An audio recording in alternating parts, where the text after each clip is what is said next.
بھی ہیں ان اگر تامن ہو آپ ان کو امانت دار بنا دیں. اہل کتاب میں سے بعض ایسے ہیں کہ آپ ان کو امانت دار بنا دیں بے انکار خزانے کا. انکار کہتے ہیں ڈھیروں مال، یعنی آسان ترجمہ اس کا خزانہ کا، کہ خزانے کا بھی آپ اس کو مالک بنا دیں. یوں ادی وہ لوٹا دے گا الیہ تمہیں. یعنی اتنے امانت دار ہیں بعض ان میں سے کہ آپ پورا خزانہ ان کے پاس امانت رکھ دیں تو یہ آپ کو وقت پر لوٹا دیں. وَمِنْهُمْ اور ان میں سے من وہ بھی ہیں ان اگر تا من آپ ان کو امانت دار بنائیں بھی دینار ایک دینار ایک روپے کا لا یؤدی نہیں لوٹائیں گے الیک تمہیں. ایسے ظالم بھی ہے بددیانت کہ ایک روپے کا بھی امانت دار بنائے تو نہیں لوٹاتے. الا مگر لوٹاتے ہیں ما دمت علیہ کہ آپ قائم رہے علیہ ان کے سر پہ.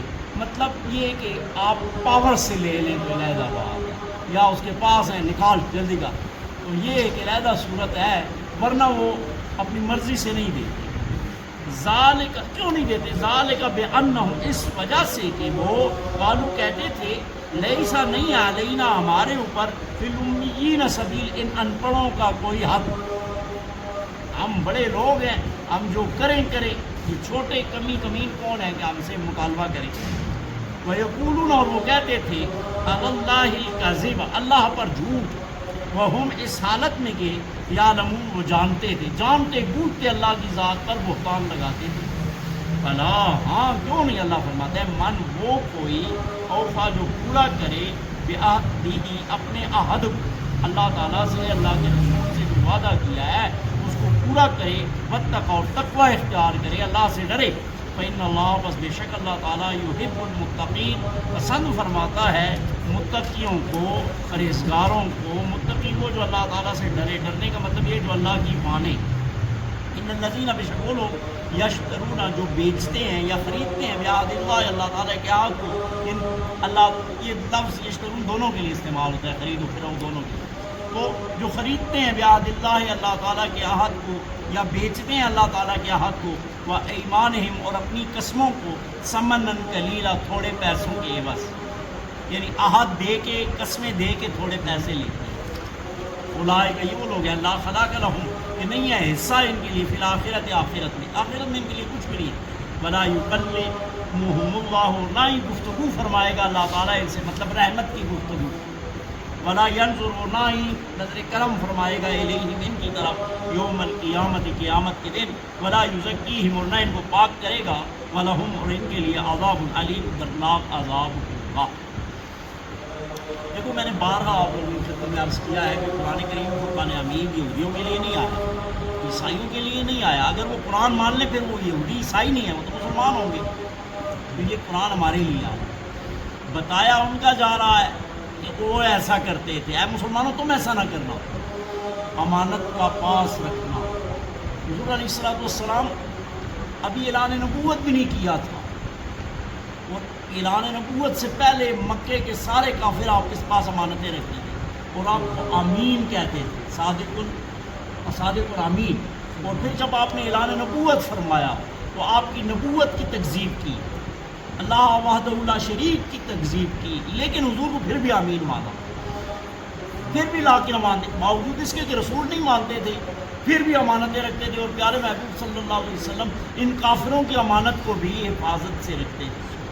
اور ہجرت کی رات کو آپ نے واقعہ پڑھا ہوا ہے کہ جناب سیدنا ابوبکر صدیق کو ساتھ کیا اور حضرت علی کے حوالے امانت ہے کہ فلاں فلاں کو دے کے آ جانا. یعنی امانت کا اتنا اہمیت ہے امانت.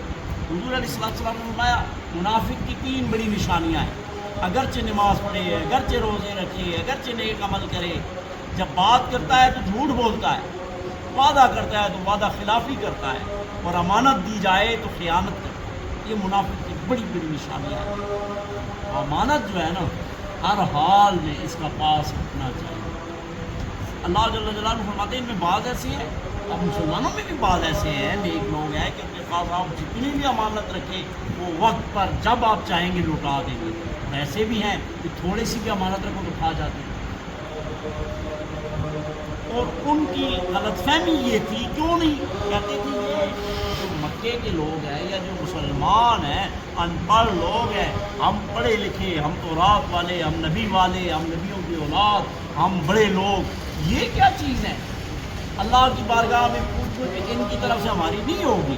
ہم تو پڑھے ہیں، جو مرضی ہم کرتے رہیں، کیونکہ ہم پیغمبروں کی اولاد ہے، ہم تورات کے ماننے والے ہیں. یہ تو ان پڑھ ہیں، ان کے پاس کیا ہے؟ ہم جو کریں کرتے رہیں. اگر تھوڑا بہت کچھ ہوا بھی تو اللہ رب العالمین ہمیں ہمارے بڑوں کی وجہ سے معاف کر دے.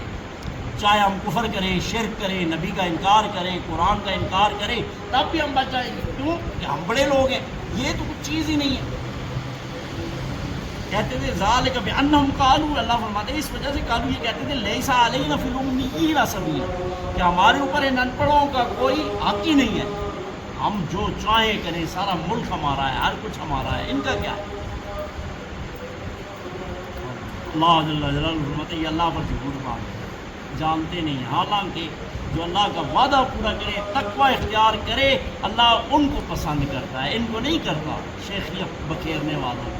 ہاں اگر اولاد نبی ہو اور متقی ہو، پرہیزگار ہو، اللہ سے ڈرنے والا ہو، تو اور لوگوں کا امام بن جاتا ہے. شرط یہ ہے کہ اللہ جل جلالہ کو ماننے والا ہو، اللہ کے رسول کی ماننے والا ہو، پھر اولاد ہونا بہت کی بات. دنیا میں بھی آپ دیکھ لیں، کسی دنیا دار کا بیٹا ہے، اگر وہ ماں باپ کا فرما بردار ہے، ماں باپ کی خدمت کرتا ہے، اور ایک بیٹا ہے نہیں کرتا، ماں باپ کو تکلیفیں دیتا ہے، اذیت دیتا ہے، تو ماں باپ اذیت والے بیٹے کے کچھ خاطر کریں گے؟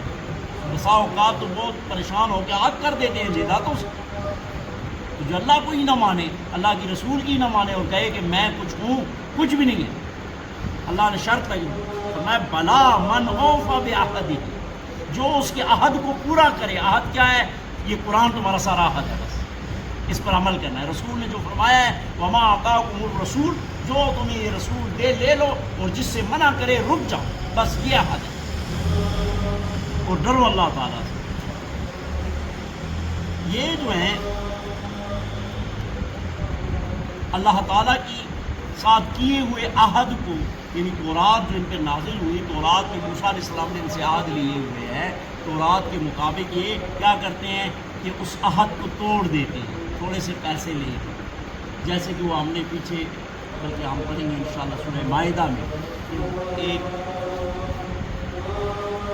میاں بیوی نے اپنا، ایک عورت اور مرد نے خیبر کے علاقے میں انہوں نے غیر اخلاقی حرکت کی، اور حضور علیہ السلام کے پاس فیصلے کے لیے آئے. اس لیے نہیں کہ حضور کو مانتے تھے، انہوں نے سن رکھا تھا کہ اسلام میں شاید 100 کوڑوں کی سزا ہے، اور تورات میں سنسار کی سزا ہے. حضور کے پاس آئے تو حضور نے سنسار ہونے کی سزا دی کہ پتھر مار کے دونوں. انہوں نے کہا نہیں، یہ بہت بڑی سزا ہے، سخت سزا ہے، ہم نہیں مانتے. کہا کیوں نہیں مانتے؟ کہا آپ قرآن کو ہی نہیں مانتے، تیرے دین کو ہی نہیں مانتے. کہا لاؤ تورات. حضور علیہ السلام تورات کے بھی عالم ہیں. یہ کہتے ہیں قرآن بھی 40 سال کے بعد نہیں، ایسے نہیں ہے، وہ تورات کے بھی عالم تھے. وہ بھی اس معنی میں تھے کہ کسی سے پڑھے لکھے نہیں تھے. الرحمن علم القرآن، رحمان نے اس کو قرآن سکھایا. لاؤ تورات. تورات لائی گئی، پڑھی تو وہ جو پڑھنے والا تھا نا، وہ اس آیت کے آگے پیچھے دائیں بائیں پڑھتا تھا، وہ نہیں پڑھتا تھا. عبداللہ ابن السلام پہلے بہت یہودیوں کے بہت بڑے عالم تھے، اس وقت وہ صحابی تھے، مسلمان تو نگاہ نہیں، حضور یہ خیانت کر رہا ہے، یہ دیکھو ہاتھ رکھا ہوا ہے، یہ آیت لکھی ہوئی ہے کہ جو بدکاری کرے اس کو سنسار کیا جائے. پھر حضور علیہ السلام نے ان کو مسجد نبوی کے سامنے سنسار کروا دیا تورات کے مطابق. تو یہ جو ہے نا وہ قوانین بدل دیتے. انہوں نے ایک قانون بنایا تھا یہ مٹا کے یا اس کو چھپا کے کہ جو کچھ اس طرح کا کام کرے گدے پر الٹا بٹھا دو، منہ کالا کر دو، گلیوں میں پھراؤ، اس طرح کے قانون، اور اس سنسار کے قانون کو تبدیل کر دو بڑوں کے لیے. اس طرح غریب پکڑ کرے تو جس طرح ہمارے یہاں ملک میں ہوتا ہے بدقسمتی سے. اللہ جل جلالہ ان کو سزائیں دیتا ہے. پہلی سزا یہ کہ یہ تو کہتے ہیں نا ہمارے اوپر ان پڑھوں کا کوئی رستہ نہیں. اللہ فرماتے ہیں اولئک لا خلاق لهم فی الآخرۃ، ان کا آخرت میں کوئی حصہ ہی نہیں ہے. یہ ایسے غلط فہمی میں مبتلا ہے. اللہ ان سے گفتگو بھی نہیں کرے گا. گفتگو سے مراد یہ ہے کہ رحمت کی گفتگو نہیں کرے گا. یا مطلقاً ان سے گفتگو نہیں کرے گا، فرشتوں کے ذریعے سے عذاب کی گفتگو کرے گا، اور نہ ہی ان کی طرف دیکھے گا۔ دیکھنے سے مراد غضب سے دیکھے گا، مطلب یہاں دیکھنے سے مراد رحمت سے نہیں دیکھے گا، اور پاک نہیں کرے گا۔ معلوم ہوا کہ قیامت کے دن اللہ تعالیٰ کچھ کو پاک بھی کرے گا۔ اگر سب کو ہی نہیں پاک کرنا ہوتا تو ان کو سزا کے طور پر کیوں کہتے؟ تو مومن مسلمان جو ہیں ان کو پاک بھی کیا جائے گا۔ پاک کیسے؟ کہ پہلے تو شفاعت سے بخشے جائیں گے، اپنے عمل سے بخشے جائیں گے، کوئی کسی طریقے سے بھی نہیں بخشا گیا تو اپنے کیے کی سزا بھگت کے اس سے پاک ہو کے جنت چلے جائے۔ لیکن ان کے لیے دائمی جہنم ہوگا، انہوں نے پاک بھی نہیں ہونا، ان کے لیے عذاب دردناک۔ ایک بار پھر ترجمہ جلدی جلدی دیکھ لو۔ اور اہل کتاب میں سے بعض ایسے ہیں کہ آپ ان کو خزانے کا امین بنا دیں تو یہ لوٹا دیں گے تمہیں، اور ایک بعض ایسے بھی ہیں کہ 1 روپیہ 1 دینار دے دو تو نہیں لوٹائیں گے، ہاں ان کے سر پہ آپ قائم رہیں تو علیحدہ بات۔ یہ اس وجہ سے کہ یہ کہتے ہیں کہ یہ ان پڑھوں کا ہمارے اوپر کوئی راہ نہیں ہے، یعنی ان کا کوئی حق ہی نہیں ہم پر، ہم جو کریں۔ اور وہ کہتے تھے اللہ تعالیٰ پر جھوٹ اس حالت میں کہ وہ جانتے تھے۔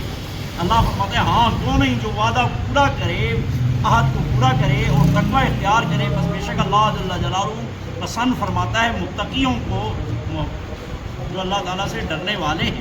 بے شک وہ لوگ جو خریدتے ہیں اللہ تعالیٰ کے عہد اور سمنن قلیل، اپنا قسموں کے بدلے میں خریدتے کیا ہے؟ سمنن قلیل، تھوڑے پیسے اگر خرید کے مانا کریں گے، یعنی سودا کیا دیتے ہیں؟ عہد دیتے ہیں، قسمیں دے دیتے ہیں، اور بدلے میں لیتے کیا ہیں؟ تھوڑے سے پیسے۔ یہ نہیں ہے کہ زیادہ پیسوں سے جائز ہے، دنیا قلیل، ساری دنیا قلیل ہے۔ یہ نہیں ہے کہ زیادہ پیسوں سے آپ قرآن کی آیت بھیج دیں یا قسم کھا لیں یا قسم کو توڑ دیں، جی تھوڑے نہیں، خیر ذرا زیادہ کر 10,000 کر دیا، لاکھ کر دیا، نہیں، ساری دنیا بھی قلیل ہے اس قرآن کے مقابلے میں۔